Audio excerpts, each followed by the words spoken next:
तो हेलो दोस्तों, फिर से आप सभी का स्वागत है आपके अपने YouTube channel great mission classes में। तो दोस्तों, आज से आप लोगों के लिए सामान्य ज्ञान का एक नया सीरीज चालू हो रहा है जिसका नाम हम रखे हैं सुपर 30 सीरीज। मतलब इसमें हम लोग 30 अति महत्वपूर्ण प्रश्नों पर डिस्कशन करेंगे। ठीक है दोस्तों, तो चलते हैं क्वेश्चन पर।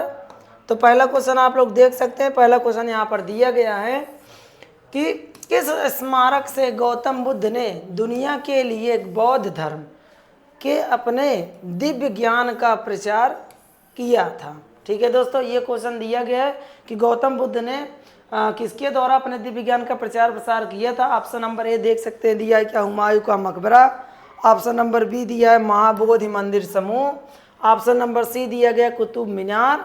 और ऑप्शन नंबर डी दिया है लाल किला परिसर। ठीक है दोस्तों, तो इसका जो करेक्ट उत्तर होगा वो ऑप्शन नंबर आपका कौन सा, बी, महाबोधि मंदिर समूह। इसके द्वारा गौतम बुद्ध ने अपने विचारों को प्रचार प्रसार किया था। ठीक, और गौतम बुद्ध ने अपने जितने भी विचार प्रचार प्रसार किए थे, जो भी ज्ञान दिए थे, वो सब के सब पाली भाषा में दिए थे। आप लोग इसको भी याद रखिएगा। ठीक है दोस्तों, क्वेश्चन ज़्यादातर पूछा ही जाता है कि गौतम बुद्ध ने अपने प्रचार प्रसार ज़्यादातर किस भाषा में दिए थे, तो पाली भाषा में। और सर्वाधिक अगर पूछा जाए प्रचार प्रसार किस जगह किए थे, तो इसका आपका उत्तर हो जाएगा श्रावस्ती। ठीक है, इसका उत्तर हो जाएगा श्रावस्ती। इसको भी आप लोग याद रखिएगा। ठीक, तो चलते हैं अगले क्वेश्चन पे। क्वेश्चन नंबर आपका कौन सा है, 2।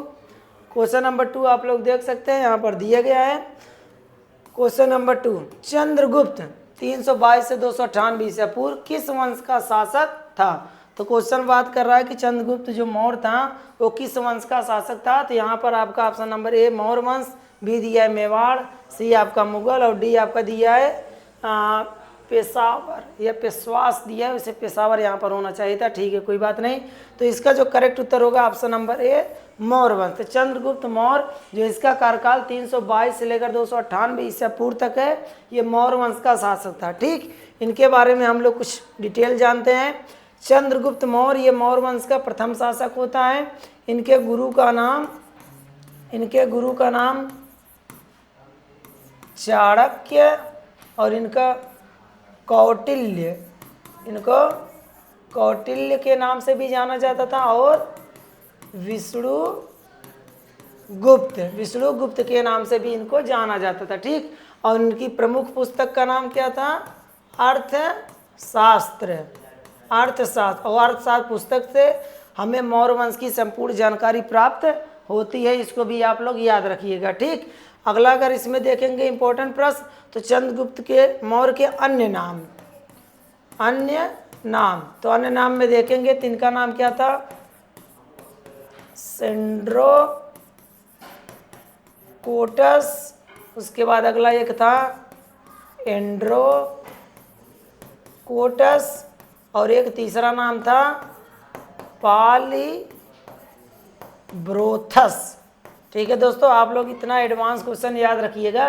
चंद्रगुप्त मौर्य के अन्य नामों में सेंड्रोकोटस, एंड्रोकोटस और पॉलीब्रोथस था। इनके गुरु का नाम चाणक्य, जिनका अन्य नाम कौटिल्य विष्णुगुप्त भी था, और इनकी प्रसिद्ध पुस्तक अर्थशास्त्र, जिसमें हमें मौर्य वंश की संपूर्ण जानकारी प्राप्त होती है। ठीक, तो चलते हैं अगले क्वेश्चन पर। क्वेश्चन नंबर आपका कौन सा है, 3।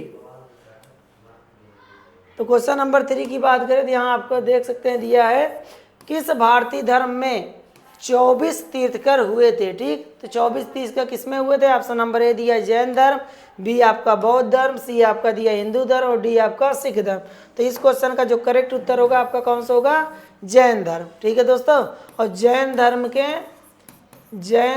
के पहले तीर्थकर कौन थे, तो ये आपके हो जाएंगे ऋषभ देव। ठीक है, दूसरे तीर्थकर की बात करें तो आपका हो जाएगा अजीत नाथ। जो इम्पोर्टेंट तीर्थकर का क्वेश्चन पूछा जाता है आप लोगों को, वही सिर्फ हम बता रहे हैं। ठीक है, उसके बाद आपका 19वां पूछा जाता है, ये आपके कौन थे, मल्लीनाथ, जिसको जैन धर्मों में स्त्री बताया गया है। ठीक, उसके बाद 21वां आपका कौन सा है, अरिष्टनेमी। उसके बाद आपका 22वां, सॉरी दोस्तों ये 22वां था। उसके बाद आपका कौन सा हो जाएगा, 23वां, ये हो जाएगा आपके कौन से, पार्श्वनाथ। ठीक, और 24वें आपके तीर्थकर हो जाएंगे महावीर स्वामी। ठीक है दोस्तों। तो महावीर स्वामी, जिसमें ऋषभदेव को जैन धर्म का संस्थापक माना जाता है और जैन धर्म के वास्तविक संस्थापक के रूप में महावीर स्वामी को माना जाता है। इतना क्वेश्चन आप लोग याद रखिएगा।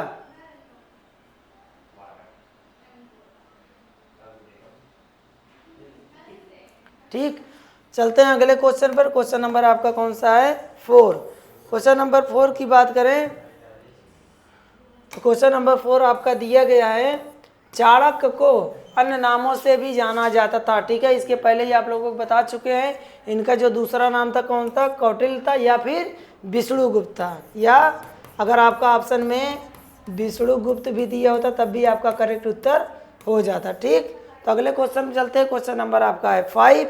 तराइन का युद्ध आगे वर्ष में लड़ा गया था। तो तराइन का युद्ध कब लड़ा गया था, ये क्वेश्चन आपका पूछ रहा है। ऑप्शन ए दिया 1526, ऑप्शन ए 1757, बी दिया है 1757, सी आपका 1191, डी आपका 1857। ठीक, तो इस क्वेश्चन का जो करेक्ट उत्तर होगा दोस्तों, इस क्वेश्चन का जो करेक्ट उत्तर होगा वो आपका हो जाएगा 1191 ईस्वी में। तो तराइन का प्रथम युद्ध अगर देखा जाए तो तराइन का प्रथम युद्ध आपका होता है कब? 1191 ईस्वी में। और किसके बीच? तो पृथ्वीराज चौहान, पृथ्वीराज चौहान, और ये आपके तृतीय थे। ठीक है, इसको ध्यान रखना, कभी कभी क्वेश्चन में फंसा देता है। Prithviraj Chauhan first, Prithviraj Chauhan second, Prithviraj Chauhan third, तो ये आपके थर्ड थे। और होता है किसके बीच? तो मोहम्मद गौरी के बीच। ठीक है, मोहम्मद गौरी के बीच होता है। और तराइन का जो द्वितीय युद्ध होता है वो आपका क्या होता है? द्वितीय युद्ध 1192 ईस्वी में था। सेम किसी के साथ? पृथ्वीराज चौहान थर्ड और मोहम्मद गौरी के बीच होता है। इतना आप लोग याद रखिएगा।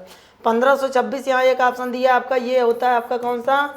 पानीपत का फर्स्ट युद्ध, पानीपत का कौन सा? प्रथम युद्ध।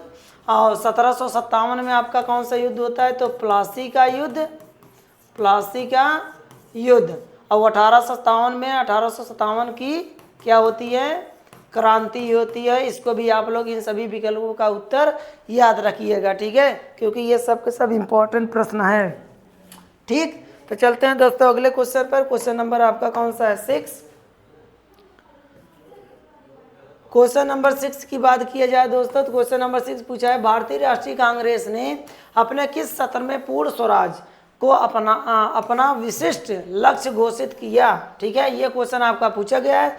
तो ऑप्शन नंबर ए दिया लाहौर सत्र 1929, बी आपका त्रिपुरी सत्र 1939, सी आपका सूरत सत्र 1905 और डी आपका कोलकाता में विशेष सत्र 1920। तो इस क्वेश्चन का जो करेक्ट उत्तर होगा ऑप्शन नंबर ए, लाहौर अधिवेशन 1929 में। ठीक है, जिसकी अध्यक्षता कौन करता है? पीटी नेहरू, पंडित जवाहरलाल नेहरू करते हैं। ठीक है, यहीं पर सबसे पहले पूर्ण स्वराज की मांग की गई थी और सबसे पहले भारतीय तिरंगे को यहीं पर फहराया गया था। इसको भी आप लोग याद रखिएगा। ठीक, तो चलते हैं अगले क्वेश्चन पर। क्वेश्चन नंबर आपका है 7। क्वेश्चन नंबर 7 की बात की जाए तो 1904 में क्रांतिकारियों की गुप्त संस्था के रूप में अभिनव भारत, ठीक, यहाँ क्वेश्चन पूछेगा अभिनव भारत की स्थापना किसने की थी? तो अभिनव भारत की स्थापना किसने की थी, ये क्वेश्चन में पूछा गया है। Option number A Damodar Chapekar, option number B दिया B D Savarkar, option number C दिया प्रफुल्ल चाकी और ऑप्शन नंबर डी दिया खुदीराम बोस। तो इस क्वेश्चन का जो करेक्ट उत्तर होगा ऑप्शन नंबर आपका बी, कौन सा? B D Savarkar. तो बी डी सावरकर के द्वारा 1904 ईस्वी में अभिनव भारत की स्थापना की गई थी। ठीक, तो चलते अगले क्वेश्चन पर। क्वेश्चन नंबर आपका है 8। निम्नलिखित में से किसका संबंध गदर पार्टी से नहीं था? ठीक है, यह क्वेश्चन पूछा गया है कि निम्नलिखित में से किसका संबंध गदर पार्टी से नहीं था। ठीक है, तो इस क्वेश्चन का जो राइट उत्तर होगा दोस्तों, तो इस क्वेश्चन का जो राइट उत्तर होगा आप लोग ऑप्शन में दे सकते हैं। दिया है लाला हरदयाल, ऑप्शन बी दिया है बाबा गुरदीत सिंह, ऑप्शन सी दिया है मोहम्मद बरकतुल्ला और ऑप्शन डी दिया है सोहन सिंह भाखना। तो इस क्वेश्चन का जो करेक्ट उत्तर होगा ऑप्शन नंबर बी, बाबा गुरदीत सिंह। ये इसमें शामिल नहीं थे, बाकी लाला हरदयाल, मोहम्मद बरकतुल्ला और सोहन सिंह भाखना ये तीनों क्या करते हैं? गदर पार्टी के संस्थापक में शामिल थे। ठीक है, इसको आप लोग याद रखिएगा। अगला question, question number 9। Question number 9 की बात करें तो क्वेश्चन नंबर 9 आप लोग देख सकते हैं, दिया गया है यहाँ पर। गांधी जी ने किस वर्ष अपने असहयोग आंदोलन की शुरुआत की थी? तो असहयोग आंदोलन की शुरुआत महात्मा गांधी ने कब किया? ऑप्शन नंबर ए दिया 1880, बी दिया है 1900, सी आपका 1920 और डी आपका दिया है 1940। तो इस क्वेश्चन का जो करेक्ट उत्तर होगा ऑप्शन नंबर सी 1920 में। ठीक, तो असहयोग आंदोलन से रिलेटेड कुछ और भी हम लोग एक्स्ट्रा नॉलेज लेंगे। असहयोग आंदोलन महात्मा गांधी ने कब शुरू किया था? 1920। और असहयोग आंदोलन शुरू करने का मुख्य कारण क्या था? जलियांवाला बाग हत्याकांड, जो आपका होता है 13 अप्रैल 1919 को। ठीक है, उसके बाद एक आपका रॉलेट एक्ट होता है, रॉलेट एक्ट अधिनियम पारित होता है जो अंग्रेजों के द्वारा, ये आपका 1919 में ही पारित होता है। ठीक, इसके तुरंत बाद होता है आपका कौन सा? असहयोग आंदोलन, जिसमें महात्मा गांधी जी के द्वारा भारतीय लोगों से ये अपील की गई थी, आप लोग अंग्रेजों के किसी भी संस्था में सहयोग बिल्कुल भी ना करिए। ठीक, ये पूछा गया था। परंतु अंततः ये क्या हुआ कि 5 फरवरी 1922 ईस्वी को क्या हुआ था? चौरी चौरा की घटना 5 फरवरी 1922 में जब हो गई तो गांधी जी क्या करते हैं? ये असहयोग आंदोलन को वापस ले लेते हैं। इसको भी क्वेश्चन कई बार पूछा गया है। ठीक, इसको भी आप लोग याद रखिएगा कि गांधी जी ने असहयोग आंदोलन वापस क्यों ले लिया। तो वहाँ आपको ऑप्शन 1 जरूर मिलेगा, क्या कि 5 फरवरी 1922 चौरी चौरा की घटना घटित होने के कारण। ठीक, तो चलते हैं अगले क्वेश्चन में। क्वेश्चन नंबर आपका कौन सा है? 10। क्वेश्चन नंबर 10 की बात किया जाए, निम्नलिखित में से किस वर्ष गांधी इरविन समझौते पर हस्ताक्षर किए गए थे? तो ये डायरेक्टली वैसे भी क्वेश्चन पूछा जाता है कि गांधी इरविन समझौता आपका कब हुआ था। ठीक है, तो इस क्वेश्चन का जो करेक्ट उत्तर होगा ऑप्शन नंबर ए ही सही होगा, क्या है? 1931। और इसका सही डेट क्या है? 5 मार्च 1931 ईस्वी को। ठीक है, गांधी इरविन समझौता होता है। और इस समझौते में नमक पर जो लगाया कर था उसको क्या किया जाता है?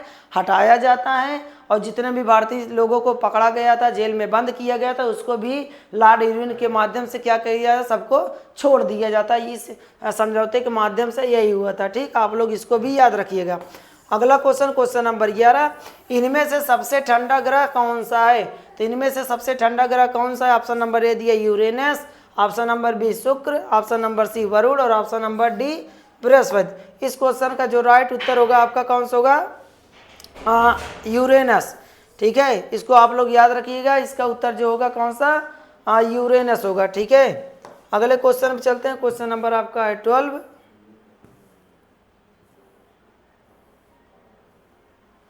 ठीक है, तो क्वेश्चन नंबर 12 की बात करें तो यहाँ दिया गया 21 जून को शीतकालीन सोशलिस्ट गोलार्ध में होता है। ठीक, तो इसका जो करेक्ट उत्तर होगा ऑप्शन नंबर सी कौन सा? पश्चिमी गोलार्ध में इसका जो करेक्ट उत्तर हो जाएगा। ठीक है, चलते हैं अगले क्वेश्चन पे। क्वेश्चन नंबर आपका कौन सा हो जाएगा? 13।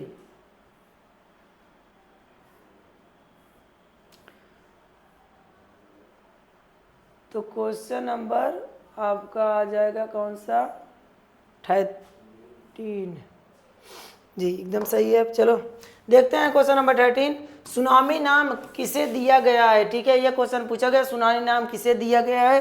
तो यहाँ पर ऑप्शन नंबर देख सकते हैं, ए दिया है क्या? भूकंप, बी आपका दिया है चक्रवात, सी आपका ज्वारी तरंग और डी आपका समुद्र के नीचे की तरंगे। तो इस क्वेश्चन का जो राइट उत्तर होगा वो आपका क्या होगा? ऑप्शन नंबर डी, समुद्र के नीचे की तरंगे को क्या हम कहते हैं? सुनामी। ठीक है, और सुनामी शब्द किस देश से लिया गया है? तो जापान से लिया गया है। और सर्वाधिक सुनामी कहाँ पर आती है? तो आपका जापान में ही आता है। इसको भी आप लोग याद रखिएगा। ठीक, अगला क्वेश्चन नंबर 14, फिनलैंड की राजधानी क्या है? यहाँ पर क्वेश्चन पूछा गया फिनलैंड की राजधानी क्या है। ठीक, तो इस क्वेश्चन का जो करेक्ट उत्तर होगा, इस क्वेश्चन का दोस्तों जो करेक्ट उत्तर होगा वो ऑप्शन नंबर आपका कौन सा हो जाएगा? हेलसिंकी। ठीक है, ऑप्शन नंबर बी हेलसिंकी हो जाएगा। और फिनलैंड एक यूरोप महाद्वीप का देश है। ठीक है, इसको भी आप लोग याद रखिएगा। यहाँ एक ऑप्शन दिया है ताशकंद, ये तुर्कमेनिस्तान की राजधानी है। ठीक है, तुर्कमेनिस्तान की राजधानी ताशकंद। यहाँ आपका यह ऑप्शन दिया है बर्न किसका है? तो ये आपका देश है स्विट्जरलैंड का। स्विट्जरलैंड की राजधानी क्या है आपका?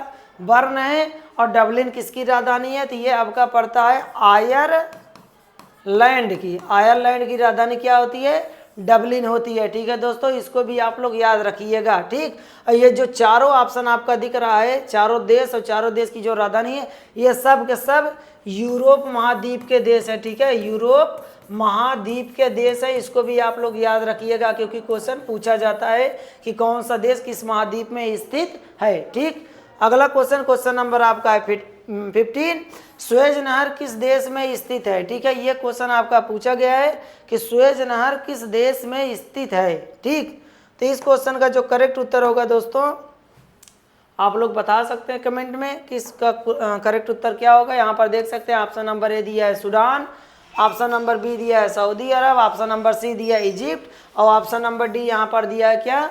जॉर्डन।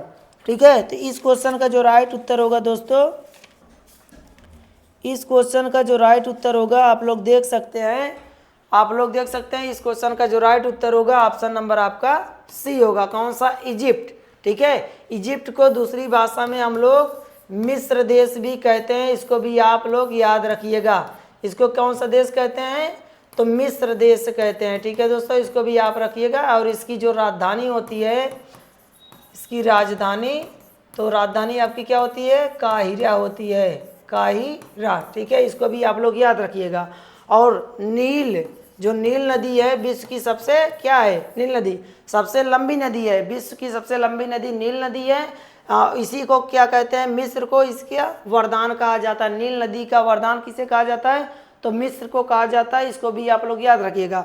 अगला देखेंगे इससे रिलेटेड क्वेश्चन, तो ये किस महाद्वीप का देश है? तो ये पड़ता है आपका अफ्रीका, अफ्रीका महाद्वीप का देश है। ठीक, और अगला क्वेश्चन अगर एडवांस की बात करें दोस्तों, तो आप लोग जान सकते हैं, जो यहाँ बात किया गया है सुएज नहर, तो इसका जो है सुएज नहर कब पूरी तरह से बन के तैयार हुआ था? तो 1869 ईस्वी में ये पूरा बन के तैयार हुआ था।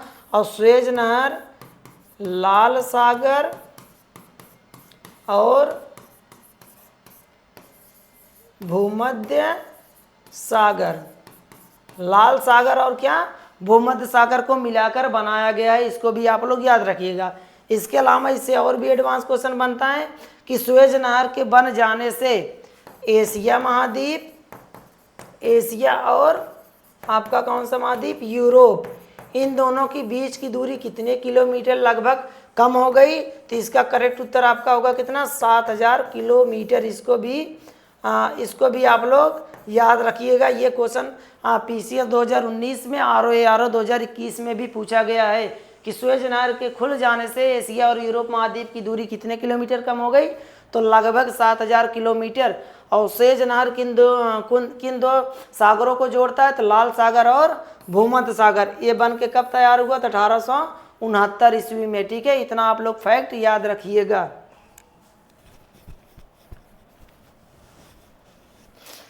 तो चलते हैं अगले क्वेश्चन में। क्वेश्चन नंबर आपका कौन सा है? 16।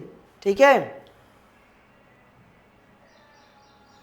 तो क्वेश्चन नंबर 16 की बात किया जाए तो महात्मा गांधी की राम राज्य की संकल्पना क्या थी? ठीक है, राम राज्य की संकल्पना क्या थी? ये क्वेश्चन पूछा गया आपका। ऑप्शन नंबर ए दिया केंद्रीकृत सरकार, ऑप्शन नंबर बी दिया पूर्णवादी राज्य, ऑप्शन नंबर सी दिया राज्य विहीन समाज, और ऑप्शन डी दिया सत्ता धार्मिक नेताओं के हाथ में। ठीक है, तो इस क्वेश्चन का दोस्तों जो करेक्ट उत्तर होगा ऑप्शन नंबर आपका सी, राज्य विहीन समाज। ठीक है, इसको आप लोग याद रखिएगा। अगले क्वेश्चन की बात करें, क्वेश्चन नंबर आपका कौन सा है? 17।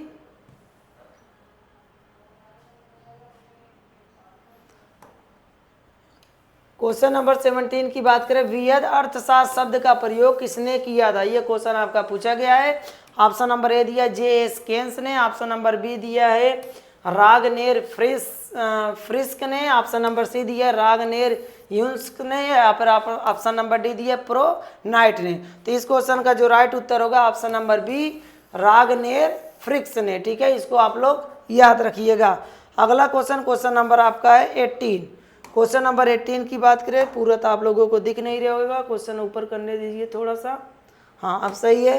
क्वेश्चन नंबर 18, संयुक्त क्षेत्र की संकल्पना में किसके बीच सहयोग आवश्यक होता है। ठीक है, तो इस क्वेश्चन का जो करेक्ट उत्तर होगा डायरेक्ट हम आपको बताते हैं। ऑप्शन नंबर ए क्या होगा, सार्वजनिक क्षेत्र और निजी क्षेत्र के उद्योगों के बीच, इसका यही करेक्ट उत्तर हो जाएगा। आप लोग इसको याद रखिएगा और स्क्रीनशॉट लेना हो तो स्क्रीनशॉट भी आप लोग ले सकते हैं। ठीक है, चलिए तो अगले क्वेश्चन चलते हैं। क्वेश्चन नंबर आपका है 19।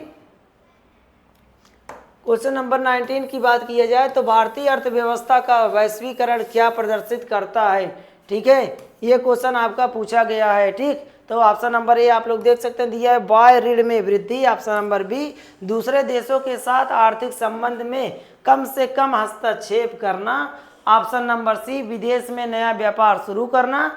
ऑप्शन नंबर डी, आयात प्रतिस्थापन करने के लिए सरल योजनाएं लाना। तो इस क्वेश्चन का जो करेक्ट उत्तर होगा ऑप्शन नंबर बी, दूसरे देशों के साथ आर्थिक संबंध में कम से कम हस्तक्षेप करना। ठीक है, इसको आप लोग याद रखिएगा, यही इसका करेक्ट उत्तर हो जाएगा।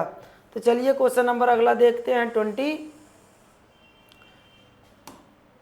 तो क्वेश्चन नंबर 20 की बात की जाए, भारत में आर्थिक सर्वेक्षण सरकारी स्तर पर प्रतिवर्ष कौन प्रकाशित करता है। ठीक है, तो आर्थिक क्षेत्र पर ये पूछ रहा है क्वेश्चन, कौन प्रकाशित करता है। ठीक है, इसका क्वेश्चन आप लोग बता सकते हैं कमेंट में कि इसका उत्तर क्या हो सकता है। ठीक है, तो यहाँ पर क्वेश्चन दिया आपका, ऑप्शन नंबर दिया ए क्या, भारतीय Reserve Bank. Option number B दिया नीति आयोग। ऑप्शन नंबर सी दिया है वित्त मंत्रालय और ऑप्शन नंबर डी दिया है वाणिज्य मंत्रालय। ठीक है, तो इस क्वेश्चन का जो करेक्ट उत्तर होगा दोस्तों इस क्वेश्चन का, तो आपका ऑप्शन नंबर सी, वित्त मंत्रालय यह जारी करता है। ठीक है, प्रतिवर्ष इसको वित्त मंत्रालय जारी करता है। ठीक है, यहाँ आपका दिया है भारतीय रिजर्व बैंक, जिसको हम लोग आरबीआई कहते हैं। इसकी स्थापना बहुत ज़्यादा क्वेश्चन पूछा जाता है। स्थापना की बात की जाए दोस्तों तो इसका स्थापना 1 अप्रैल 1935 ईस्वी को किया गया था। ठीक है, और इसका हेडक्वार्टर आपका कहाँ पर है, तो मुंबई में है। इसका हेडक्वार्टर मुंबई में। नीति आयोग की बात की जाए, इसकी स्थापना 1 जनवरी 2015 ईस्वी की इसकी स्थापना हुई थी। वो भी किसकी जगह, योजना आयोग की स्थान पर नीति आयोग को बनाया गया था। इसको भी आप लोग एडवांस क्वेश्चन याद रखिएगा। ठीक, चलते हैं अगले क्वेश्चन पर। क्वेश्चन नंबर आपका कौन सा है, 21।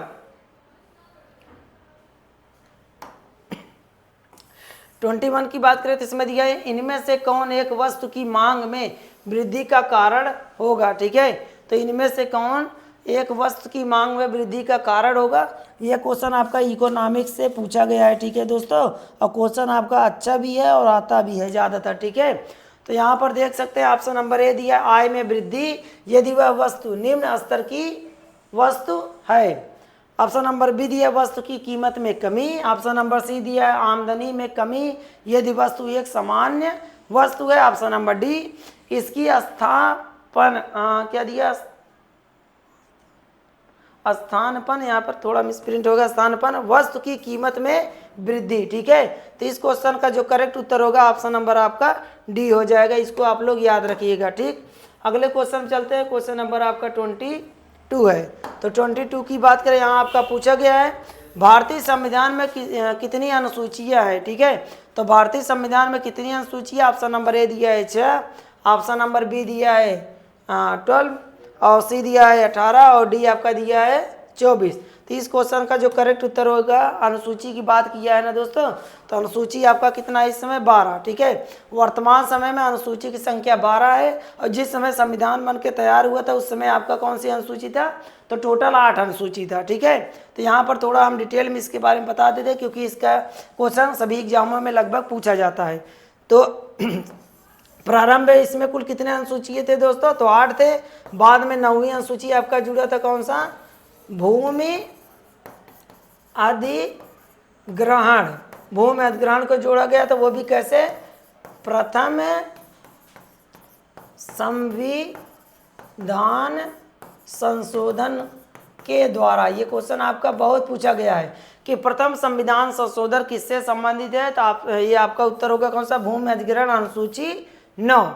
10वें अनुसूची की बात की जाए तो इसमें आपका दिया है क्या, दल बदल दिया गया है। दल बदल दिया गया, ये कब जुड़ा, तो आपका जुड़ा था 52वां संविधान संशोधन 1985 ईस्वी में, ठीक है। उसके बाद आपकी 11वीं अनुसूची में आपका जुड़ा है क्या, पंचायती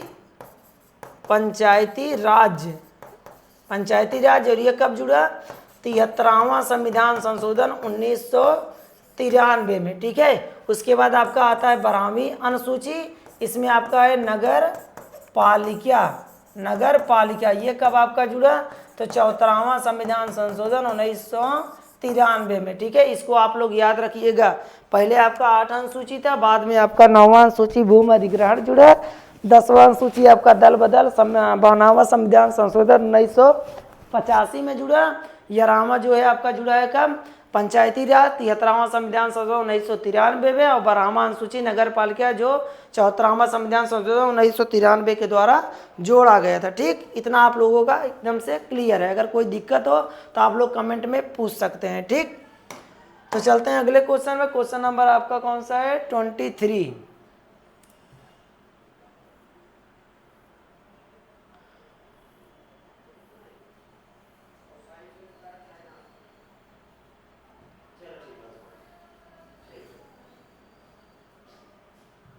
पूरा नहीं दिखेगा, चलो इतने देते हैं। क्वेश्चन आप लोगों को दिख ही रहेगा, पूरा देखें थोड़ा सा, ठीक है, कोई दिक्कत है नहीं। क्वेश्चन आप लोगों का पूरा क्लियर ही दिख रहा है। भारतीय संविधान का अनुच्छेद 20 दो सिद्ध के संबंध में अपराधों के लिए संरक्षण किससे संबंधित है, ठीक है। ये क्वेश्चन आपका पूछा गया है, तो इसका जो करेक्ट उत्तर होगा ऑप्शन नंबर आपका ए, भारतीय नागरिक के मौलिक अधिकार, ठीक है। ये मौलिक अधिकार में आपका दिया गया अनुच्छेद किसमें, 20, अपराध दोष सिद्ध के संबंध में संरक्षण, ठीक है। इसको आप लोग याद रखिएगा, ठीक। अगला क्वेश्चन नंबर आपका है 24। लोकसभा के अध्यक्ष ... यहाँ दिया है वर्ष की अधिकतम अवधि के लिए कार्य होता है, ठीक है। तो लोकसभा का अध्यक्ष जो चुना जाता है वो आपका कितने वर्षों तक, तो 5 वर्षों तक चुना जाता है। वर्तमान में लोकसभा के अध्यक्ष कौन है, ओम बिरला हैं। और इसी से संबंधित यूपीपी में अभी एग्जाम में पूछा गया था कि लोकसभा के पहले उपाध्यक्ष कौन थे, ठीक है। जो अभी यूपीपी का एग्जाम कैंसिल हुआ है उसमें ये क्वेश्चन पूछा गया था, लोकसभा के उपाध्यक्ष पहले कौन थे, ये वर्तमान में नहीं पूछा था, पहले। तो वो कौन थे, अनंत शयनम अयंकर। इसको आप लोग याद रखिएगा। और अगर अध्यक्ष की बात करें कि लोकसभा के पहले अध्यक्ष कौन थे, तो जी.वी. मावलंकर। कौन थे, जी.वी. मावलंकर। और इनका पूरा नाम क्या था, गणेश वासुदेव मावलंकर, ठीक है। और वर्तमान समय में लोकसभा के अध्यक्ष कौन है, तो ओम बिरला है, ठीक है। इसको भी आप लोग याद रखिएगा, ठीक है। तो चलते हैं अगले क्वेश्चन में। क्वेश्चन नंबर आपका कौन सा है, 25। क्वेश्चन नंबर 25 की बात करें तो यहाँ दिया गया आपका भारत के उपराष्ट्रपति का कार्यकाल कितना होता है, तो ठीक है। 30 क्वेश्चन का जो राइट उत्तर होगा आपका कौन सा, ऑप्शन नंबर बी, 5 वर्ष। तो उपराष्ट्रपति हो, चाहे आपका राष्ट्रपति हो, या आपका राज्यपाल हो, चाहे आपका प्रधानमंत्री हो, मुख्यमंत्री हो, इन सब का जो है कार्यकाल कितने वर्षों तक होता है, शपथ ग्रहण जिस दिन ये लोग लेते हैं, शपथ ग्रहण से लेकर पूरे 5 वर्ष तक होता है। इसको भी आप लोग याद रखिएगा। अगला क्वेश्चन नंबर 26। भौतिक मात्रा चुंबकीय क्षेत्र की ताकत की इकाई क्या है, ठीक है। ये आपका क्वेश्चन पूछा गया है, ठीक है। तो यहाँ पर ऑप्शन नंबर ए दिया है कौन सा, जूल प्रति मीटर। ऑप्शन नंबर बी दिया है न्यूटन प्रति मीटर। ऑप्शन नंबर सी दिया है केल्विन प्रति metre. Option number D ampere प्रति मीटर। तो इस क्वेश्चन का जो राइट उत्तर होगा ऑप्शन नंबर डी कौन सा, एम्पियर, ठीक है। इस क्वेश्चन का जो राइट उत्तर होगा ऑप्शन कौन सा होगा दोस्तों, एम्पियर प्रति मीटर। इसको भी आप लोग याद रखिएगा। अगला क्वेश्चन नंबर 27।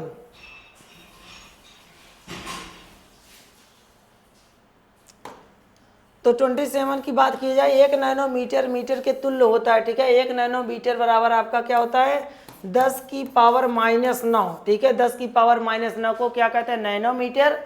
10 की पावर -6 को कहते हैं माइक्रोन कहते हैं, या माइक्रो, ठीक है। और 10 की पावर -10 को क्या कहते हैं, एंगस्ट्राम कहते हैं, ठीक है। जिसको एक के ऊपर लगा के ऐसे 0 लगाते हैं ना, एंगस्ट्राम कहा जाता है। इसको भी आप लोग याद रखिएगा। और 10 की पावर -15 को क्या कहते हैं, फर्मी मीटर कहते हैं, फर्मी मीटर कहते हैं, ठीक है। ये सबसे छोटी इकाई होती है, इसको भी आप लोग याद रखिएगा। अगला क्वेश्चन आपका है कौन सा 28 क्वेश्चन आपका दिया गया है, लौंग किससे प्राप्त होता है। तो लौंग किससे प्राप्त होता है, वैसे भी देहाती भाषा में हम लोग कहते हैं ना कि 2 फूल लौंग लेते आइएगा, 4 फूल लौंग लेते आइएगा, यही। तो ये इसका ऑप्शन नंबर कौन सा होगा, ऑप्शन नंबर डी, फूल की कली। फूल की कली को हम लोग लौंग कहते हैं, ठीक। अगला क्वेश्चन नंबर आपका 29, काली मिर्च का पौधा होता है। तो काली मिर्च का पौधा क्या होता है, झाड़ी होता है, छोटा वृक्ष होता है, बेल होता है, या फिर आपका पेड़ होता है। इस क्वेश्चन का जो करेक्ट उत्तर होगा आप लोग बताइए क्या हो सकता है, ठीक है। तो इस क्वेश्चन का जो करेक्ट उत्तर होगा आप लोग ध्यान रखिएगा, ऑप्शन नंबर बी कौन सा होगा, बेल होता है। काली मिर्च के पौधे को बेल कहा जाता है, ठीक। तो चलते हैं अगले क्वेश्चन पे। क्वेश्चन नंबर आपका कौन सा है 30, और यही क्वेश्चन आपका लास्ट भी है दोस्तों। परमाणु रिएक्टर का आविष्कार किसने किया। तो परमाणु रिएक्टर का आविष्कार किसने किया, ऑप्शन नंबर ए दिया है एनरिको फेर्मी ने, बी आपका दिया है एडॉल्फ गैस्टन यूजेस फिक ने, ऑप्शन नंबर सी दिया है सैंडफोर्ड फ्लेमिंग ने, और ऑप्शन नंबर डी दिया है बेनोइट फोर्नीरोन ने, ठीक है। तो इस क्वेश्चन का जो करेक्ट उत्तर होगा दोस्तों वो आपका कौन सा होगा, option number A. Option number A correct हो जाएगा, एनरिको फेर्मी ने परमाणु रिएक्टर का आविष्कार इन्होंने ही किया था, ठीक। तो दोस्तों अगर आप लोगों को ये सभी 30 के 30 क्वेश्चन महत्वपूर्ण लगे हों तो आप लोग क्या करें, चैनल को सब्सक्राइब जरूर कर लीजिएगा जो भी आप नए जुड़ रहे हों, और वीडियो को लाइक कर दीजिएगा, शेयर जरूर करिएगा। दोस्तों आप लोग ज़्यादा से ज़्यादा वीडियो तो देख रहे हैं, परंतु क्या कहते हैं आप लोग चैनल को सब्सक्राइब नहीं कर रहे, जबकि आप लोगों को पता है कि हम लोग जो मेहनत कर रहे हैं सिर्फ आप लोगों के लिए कर रहे हैं, ठीक है। इसमें कोई आप लोगों को एक्स्ट्रा पैसा तो देना नहीं है कि आप लोगों को पैसा लग रहा है। कम से कम इंपॉर्टेंट प्रश्न आप लोग याद रखिएगा, और जिससे आप लोगों का कहीं ना कहीं इस साल सिलेक्शन 2024 में हो जाए, क्योंकि आगे बहुत सी वैकेंसियाँ हैं। अभी यूपीपी का री एग्ज़ाम होने ही वाला है, ठीक है। उसके बाद आपका आरपीएफ का फॉर्म भर ही जा रहा है, ठीक है, आरपीएफ का फॉर्म। इसके बाद आपका एसएससी जीडी का, एसएससी जीडी का भी वैकेंसी आने वाला है, ठीक है। और दिल्ली पुलिस का भी वैकेंसी बहुत ही जल्दी आ जाएगी। तो इसलिए आप लोग अपनी तैयारी थोड़ा बेहतरीन बनाइए और थोड़ा दूसरे से हटकर तैयारी कीजिए, जिससे आप लोग अच्छी सफलता प्राप्त कर पाए, ठीक है। भीड़ में रहने से अच्छा जो है अलग रहिए, थोड़ा ज़्यादा ये परफेक्ट रहेगा, ठीक है दोस्तों। तो चलिए मिलते हैं अगले नेक्स्ट वीडियो में, जिसमें हम लोग सुपर 30 पार्ट 2 को देखेंगे, ठीक है दोस्तों।